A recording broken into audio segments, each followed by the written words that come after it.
Bonjour à tous et à toutes, j'espère que vous allez bien. Aujourd'hui, on va s'intéresser aux mousquetaires. D'Artagnan, Porthos, Aramis et Athos, voilà des noms qui ne sont sans doute pas inconnus. Héros incontournables du roman d'Alexandre Dumas. Mais qui sont vraiment les mousquetaires? Quels sont leurs rôles dans le royaume de France? Pour répondre à ces questions, venez avec moi. Le 14 mai 1610, en plein cœur de Paris, le roi de France, Henri IV, est brutalement assassiné. Comme son fils Louis XIII n'a que 8 ans, c'est sa mère, Marie de Médicis, qui est officiellement désignée pour assurer la régence. À mesure qu'il grandit, Louis XIII a des rapports de plus en plus tendus avec elle. En 1615, il est contraint de se marier avec Anne d'Autriche, qu'il ne connaît pas et pour laquelle il n'éprouve aucune affection.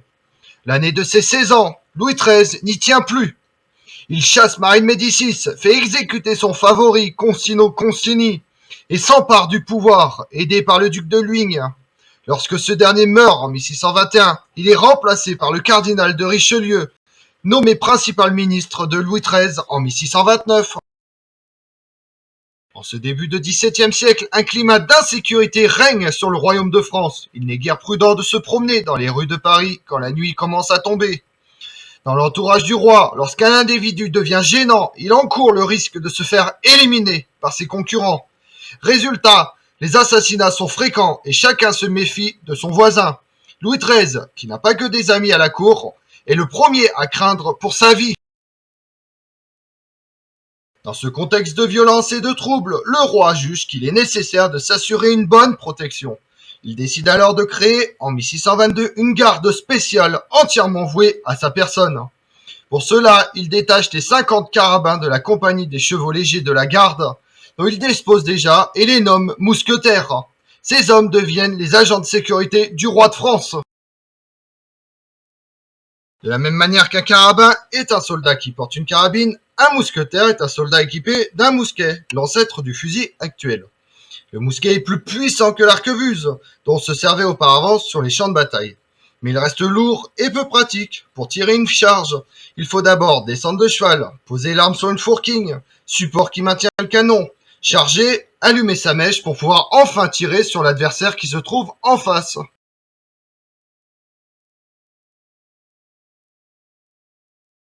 Sous le règne de Louis XIII, la compagnie des mousquetaires du roi est composée d'un capitaine, le roi en personne, d'un capitaine-lieutenant, d'un sous-lieutenant, d'une cornette, le sous-lieutenant porte-drapeau, d'un maréchal des logis, sous-officier de cavalerie, et d'une centaine de cavaliers. Beaucoup d'entre eux sont des gentilshommes originaires de Gascogne ou du Béarn, dans le sud-ouest du royaume de France, en quête d'aventure.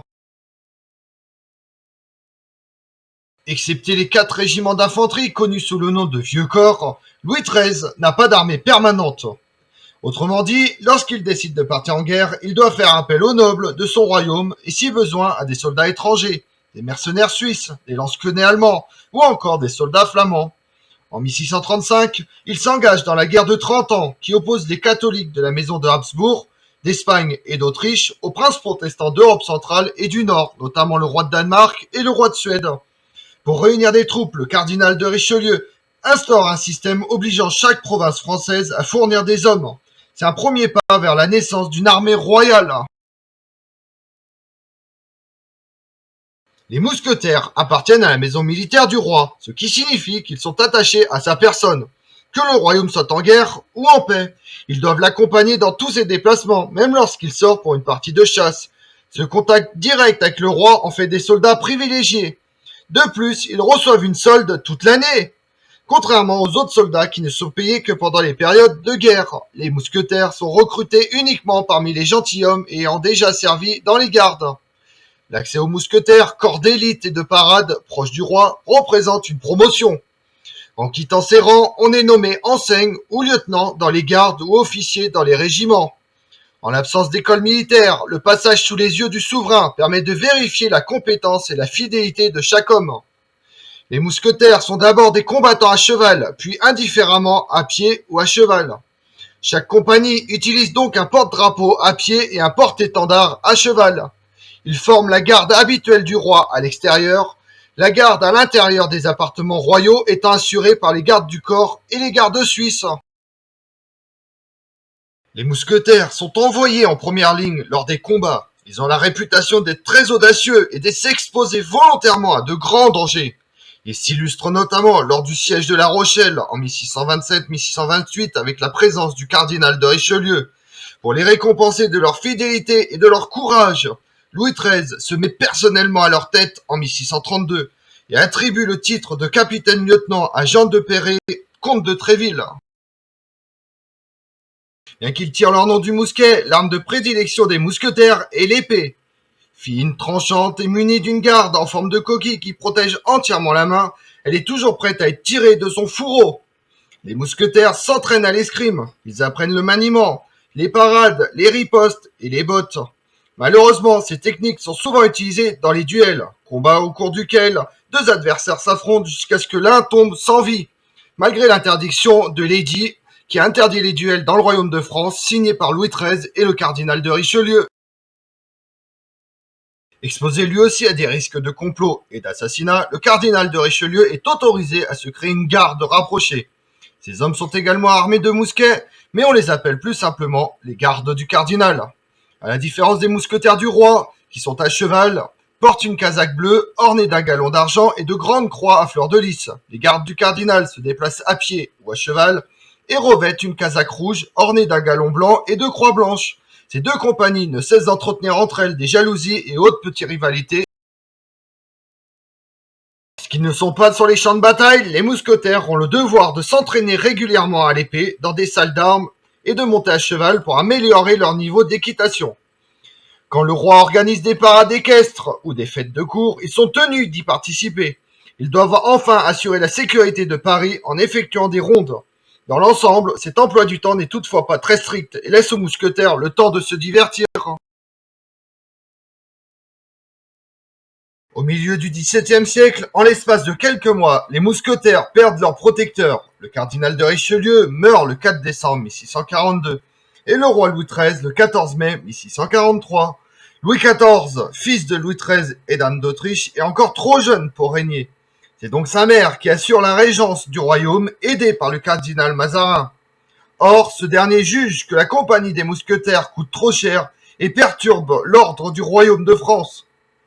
De plus, ils ne s'entendent pas du tout avec le capitaine-lieutenant de Tréville. Ils décident donc de supprimer les mousquetaires en 1646.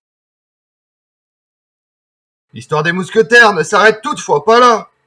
Quelques années plus tard, Louis XIV reconstitue une première compagnie en 1657, puis il en crée une deuxième en 1665. Les premiers sont appelés les mousquetaires gris, dont le capitaine-lieutenant n'est autre que le célèbre D'Artagnan. Les seconds, les mousquetaires noirs, d'après leur robe de leur cheval. Sous le règne de Louis XIV, les mousquetaires sont de vraies machines de guerre. Ils doivent se montrer courageux, généreux et audacieux. Lors des combats, ce sont eux qui ouvrent la voie. Depuis la fin du XVIIe siècle, comme le roi se montre moins fréquemment sur les champs de bataille, les mousquetaires participent plus rarement aux opérations militaires. De plus, certains estiment qu'il est trop dangereux de faire courir de tels risques à des futurs officiers de l'armée royale, qui devant succéder aux anciens, il vaut mieux les ménager et les garder en forme pour des affaires très importantes. Durant tout le XVIIIe siècle, les mousquetaires restent donc de plus en plus souvent cantonnés dans leurs casernes et participent occasionnellement aux manifestations solennelles du royaume de France. Bientôt, leur mission principale ne consiste plus qu'à maintenir l'ordre à Paris. 15 décembre 1775, les deux compagnies de mousquetaires sont supprimées pour des raisons budgétaires sous ordre de Louis XVI. Ils continuent à toucher leur solde jusqu'à ce qu'ils retrouvent une place dans un régiment de l'armée royale. Les mousquetaires referont une courte apparition de 1814 à 1815 avec la première restauration de Louis XVIII, frère de Louis XVI. Puis, le 1er janvier 1816, les 15 derniers mousquetaires de la maison du roi font leur adieu définitif. Dans la culture populaire, on retrouve les mousquetaires partout. Popularisés et rendus célèbres par le roman d'Alexandre Dumas, Les Trois Mousquetaires, qui romance l'aventure des Trois Mousquetaires sans toujours tenir compte de la réalité historique. Il met en scène un cardinal de Richelieu, comploteur et machiavélique, une Milady de Winter dont aucune source n'évoque la présence, tout comme le comte de Rochefort, apparaissant seulement dans le roman d'Alexandre Dumas. Plusieurs jeux de société sur table, relevant principalement du genre de KPDP, mettent en scène des compagnies de mousquetaires librement inspirées de la réalité historique. Mais la renommée des mousquetaires est également amplifiée et augmentée avec de nombreux films et séries mettant en scène les mousquetaires ou d'Artagnan. Le genre cinématographique du film de KPDP met régulièrement en scène des mousquetaires, souvent par l'intermédiaire d'adaptations plus ou moins fidèles des romans de KPDP, tirés principalement de celui d'Alexandre Dumas, Les Trois Mousquetaires. Comme on l'a vu, les mousquetaires tiennent une place très importante dans l'histoire. Mais finalement, sans le roman d'Alexandre Dumas, ainsi que les nombreuses adaptations au cinéma, au théâtre ou à la télévision, les mousquetaires auraient-ils eu la même renommée? Pas si sûr. Je vous remercie d'avoir suivi cette vidéo en ma compagnie. Si vous voulez connaître mes autres vidéos, retrouvez-moi sur ma chaîne YouTube Tout sur l'Histoire avec Damien et sur les réseaux sociaux Twitter et Instagram Histoire Damien. Et pensez à liker, commenter et vous abonner. Je vous remercie à tous.